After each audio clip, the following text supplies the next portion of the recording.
أفلا يتدبرون القرآن.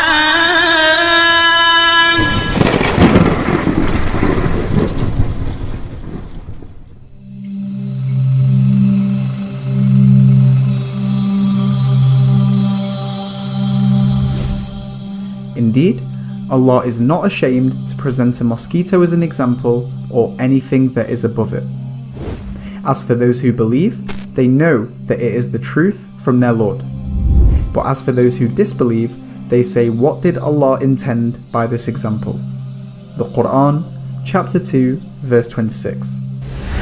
The first question that comes to mind is, what does Allah mean when using a mosquito as an example?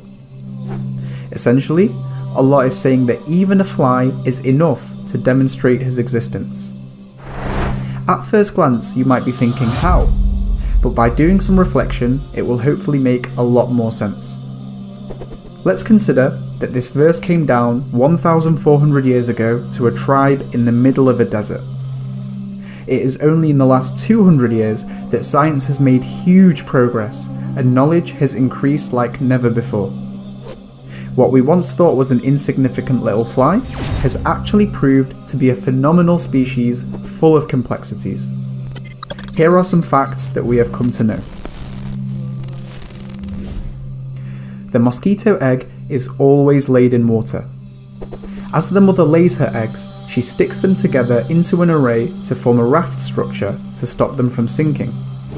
From there, the eggs turn into larvae that swim around upside down on the surface of the water whilst breathing through a tube, a bit like a snorkel. The larvae then turn into pupae and then break out as adults with the ability to fly instantly. This small insect that has hatched is currently the deadliest animal in the world. Ever wondered why they have extremely fast reflexes? Well, that's because the mosquito has a pair of compound eyes. Each compound eye is made up of hundreds of mini eyes called lenses that curve around. Each lens takes an image at a different angle which its brain processes. For this reason, the mosquito can see almost everything happening around it at any given time without having to turn around. Physicists have been fascinated by this and have been trying to copy this system to develop self-driving cars, drones and safety cameras, to say the least.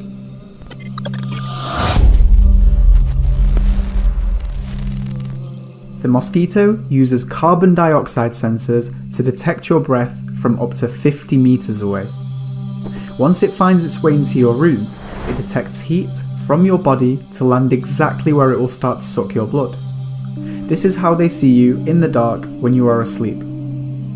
Amazingly, the mosquito uses 6 needles to suck blood in a highly sophisticated manner. First, it removes a protective layer to expose the needles. Then it uses the sharp teeth on the outside 2 needles to drill through your skin, like a saw. The 2 inner needles hold the cut open whilst the middle 2 probe around to find a blood vessel. Once a blood vessel is found, one of the probe needles spits chemicals to numb the pain and help your blood to flow. The other probe needle acts like a straw and starts sucking your blood. As it sucks, its body separates the water and squeezes it out of its back to pack in as many nutrients as possible. Sounds like a surgical operation, right? This is an image of the mosquito's foot. It is made up of a complex array of features that protect it and allow it to land on many different surfaces, such as water, to feed its eggs. As for its wings, the mosquito flaps them about 1,000 times every single second to help it fly. It is clear that this tiny creature we can barely see with the naked eye is packed with many efficient systems allowing it to function and breed. Let's now refer back to the verse in the Quran. After Allah presents the example of a mosquito, He then says, and what is above it. The Arabic used for this, فَمَا فَوْقَهَا, linguistically has many meanings, including what is above it physically and what is above it in size. Guess what? All definitions apply. In terms of size, Well, we don't have to look too far into nature to see that a mosquito is nothing compared to what is out there.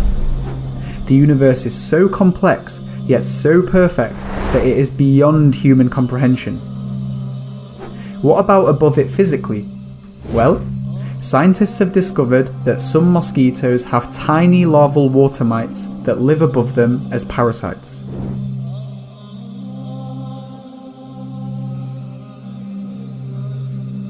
Allah continues the verse and says, "As for those who believe, they know that it is the truth from their Lord." See, as Muslims, we believe that everything around us screams the existence of a creator. In fact, when we are asked for proof, we respond by asking where the proof isn't, even if it is just a fly. Allah then says, "But as for those who disbelieve, they say, what did Allah intend by this example?" Isn't this the case? Wouldn't the disbeliever credit all of this to anything other than a creator, such as evolution or chance? Wouldn't the disbeliever still consider the mosquito insignificant and unimpressive? The reality is, we are all so used to the world around us. We are so used to how perfect nature is and how perfectly its laws allow us to sustain life. The fact of the matter is, if all of humanity gathered together, we couldn't create a single fly. And if we gathered all of our knowledge, it wouldn't even be a small fraction of what we still don't know. Yet some of us sadly believe that we have enough wisdom and intelligence to deny there is a creator as a possibility, just because it doesn't make sense. Think about this. To copy just one of the systems in a mosquito, we need years of research and teams of scientists around the world to produce something half as good. Yet the mosquito is lighter than a feather, can hardly be seen, and is jam-packed full of systems and sensors that allow it to live. And remember, the mosquito is only one of millions of different species that are on planet Earth alone, each one having unique characteristics. Isn't this verse so incredibly profound? إن الله لا يستحيي أن يضرب مثلا ما بعوضة فما فوقها فأما الذين آمنوا فيعلمون أنه الحق من ربهم وأما الذين كفروا فيقولون ماذا أراد الله بهذا مثلا يضل به كثيرا ويهدي به كثيرا وما يضل به إلا الفاسقين.